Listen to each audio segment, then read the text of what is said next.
Shalom, selamat pagi, salam sejahtera, salam sehat bagi kita semua. Sebelum kita mengawali aktivitas kita dalam satu hari ini, baiklah kita terlebih dahulu disapa melalui firman Tuhan yang menjadi renungan bagi kita. Marilah kita awali dengan bernyanyi dari buku nyanyian HKBP nomor 695 ayat 1.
Mari kita bersatu dalam doa.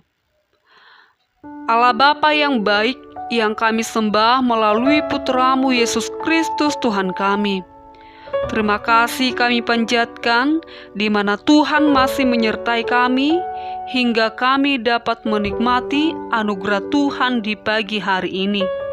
Sebelum kami melakukan segala aktivitas kami dalam satu hari ini, kami mau mendengarkan firman-Mu yang akan mengarahkan dan membimbing kami dalam menjalankan aktivitas kami dengan penuh sukacita yang daripada Tuhan. Urapi hati dan pikiran kami dengan kuasa Roh Kudus-Mu, agar kami dapat mengerti akan arti firman-Mu dalam kehidupan kami. Terima kasih Allah Bapa. Dalam Yesus Kristus kami berdoa dan mengucap syukur. Amin. Bapak, Ibu, Saudara-saudari yang terkasih dalam Kristus Yesus. Nas renungan harian kita hari ini tertulis dalam Mazmur pasal 9 ayat 11. Beginilah firman Tuhan. Orang yang mengenal nama-Mu percaya kepadamu, sebab tidak Kau tinggalkan orang yang mencari Engkau ya Tuhan. Demikian firman Tuhan. Bapak, Ibu, Saudara-saudari yang terkasih dalam Kristus Yesus. Ada pepatah yang mengatakan, tak kenal maka tak sayang. Pasti rasanya sulit bagi kita untuk bisa berbicara terbuka kepada orang yang baru saja kita kenal. Biasanya hubungan antara dua orang atau lebih yang baru saja bertemu akan kaku berbincang-bincang dan mungkin hanya basa-basi. Akan beda hasilnya jika yang bertemu adalah orang yang sudah saling mengenal dengan baik. Dengan sahabat terdekat kita misalnya, kita akan dengan leluasa dan nyaman bercerita tentang banyak hal, bahkan yang sifatnya pribadi sekalipun. Mencurahkan perasaan, menanyakan pendapat untuk hal-hal yang sangat pribadi dan sejenisnya, itu akan jauh lebih mudah dilakukan kepada orang yang sudah sangat kita kenal dengan sangat baik. Mengapa demikian? Karena lewat pengenalan satu sama lain yang sudah sangat mendalam seperti itu, rasa percaya biasanya akan timbul. Kita akan tahu bahwa mereka tidak akan mungkin mencelakakan kita. Semakin dalam kita mengenal seseorang, maka semakin percaya pula kita kepada mereka. Dan kita pun biasanya akan sayang atau peduli kepada mereka. Demikian pula sebaliknya. Bapak, Ibu, saudara-saudari yang terkasih dalam Kristus Yesus, hubungan antara kita dengan Tuhan pun seperti itu. Sejauh mana kita mengenal Tuhan, itu akan berkaitan erat dengan seberapa jauh kita dekat dengan Tuhan. Dan kemudian akan sangat menentukan seberapa besar tingkat kepercayaan kita kepadanya. Mengaku percaya mungkin mudah. Bisa kita lakukan lewat lagu-lagu pujian, lewat ucapan di depan orang lain. Mungkin mudah bagi kita untuk berkata percaya. Namun, ketika dihadapkan pada realita, mungkin hanya sedikit yang benar-benar percaya lewat iman yang teguh bahwa Tuhan itu ada memelihara kehidupan mereka sehari-hari. Ketika masalah menerpa, ketika badai menghadang, seringkali rasa percaya itu menurun beberapa level, bahkan mungkin hilang. Begitu banyak orang yang saat ini didera kekhawatiran, ketakutan terhadap apa yang akan terjadi di masa depan. Mereka dikuasai ketakutan yang timbul dari pikiran mereka sendiri. Hingga tingkat tertentu bisa membuat orang menjadi paranoid, yaitu sebuah perasaan takut berlebihan atau kecurigaan terhadap sesuatu yang belum terjadi. Bukannya percaya pada Tuhan, tapi malah lebih mudah untuk menyerah kepada ketakutan dan kekhawatiran yang menghantui pikiran. Masalah menjadi terlihat jauh lebih besar dibandingkan kuasa yang dimiliki Tuhan. Inilah yang mungkin terjadi apabila kita belum mengenal Tuhan. Bagaimana bisa percaya kalau belum mengenal? Bapak, Ibu, saudara-saudari yang terkasih dalam Kristus Yesus, untuk bisa percaya kepada Tuhan, tentu terlebih dahulu kita harus mengenalnya. Dan inilah tips yang diberikan Daud dalam Mazmur 9 ayat 11. Orang yang mengenal namamu percaya kepadamu, sebab tidak kau tinggalkan orang yang mencari Engkau ya Tuhan. Sebuah kunci penting disebutkan di sini agar kita bisa percaya, yaitu dengan mengenal Tuhan. Bagaimana kita bisa mengenal Tuhan? Yang pertama, kita bisa mengenal Dia lewat firman Tuhan. Alkitab mencatat begitu banyak keterangan mengenai Tuhan. Sebab Dia berfirman, maka semuanya jadi. Dia memberi perintah, maka semuanya ada. Mazmur 33 ayat 9. Tuhan adalah pribadi yang menciptakan segala sesuatu lewat firman.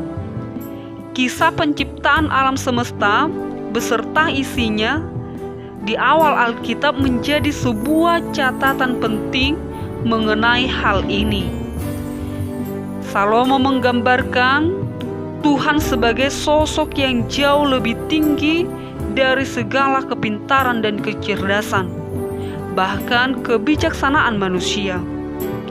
Tidak ada hikmat dan pengertian, dan tidak ada pertimbangan yang dapat menandingi Tuhan. Amsal 21 ayat 30. Bapak, Ibu, saudara-saudari yang terkasih dalam Kristus Yesus, mengenal pribadi Allah juga bisa kita peroleh lewat pengalaman kita berjalan bersama-sama dengannya. Mengalami langsung kuasa Tuhan dengan penyertaan-Nya dalam hidup kita. Kita harus percaya, semakin kita hidup taat mengikuti kehendak-Nya, maka kuasa-Nya akan semakin nyata kita rasakan. Karena dengan hati orang percaya dan dibenarkan, dan dengan mulut orang mengaku dan diselamatkan. Rom 10 ayat 10. Orang yang percaya akan dibenarkan, yang mengaku akan diselamatkan.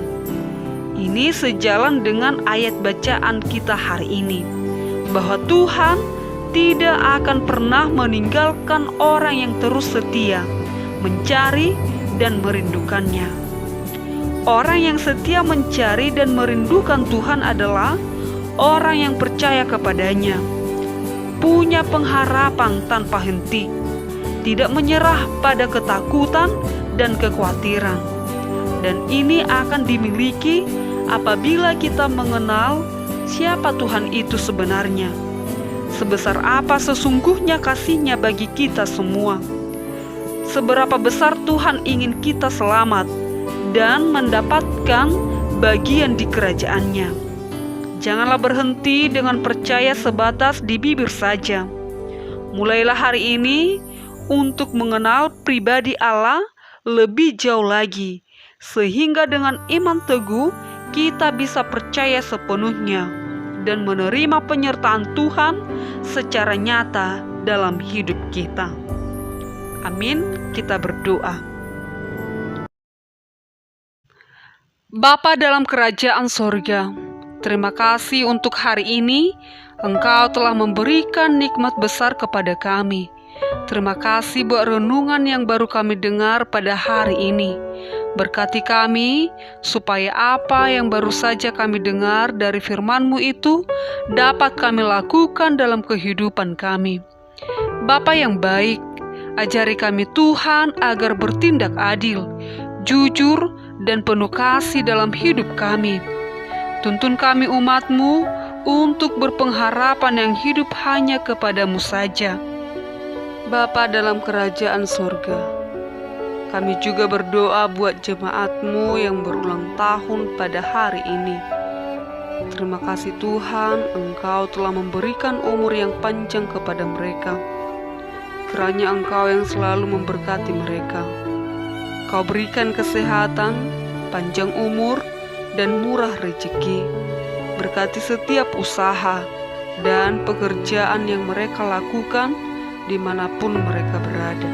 Bapa yang baik, kami ingin memulai hari ini dengan ucapan syukur kepada-Mu. Kami menyerahkan setiap usaha, pekerjaan, dan seluruh aktivitas kami pada hari ini di dalam pimpinan dan penyertaan Tuhan. Di dalam nama Tuhan Yesus Kristus, kami berdoa dan mengucap syukur. Amin.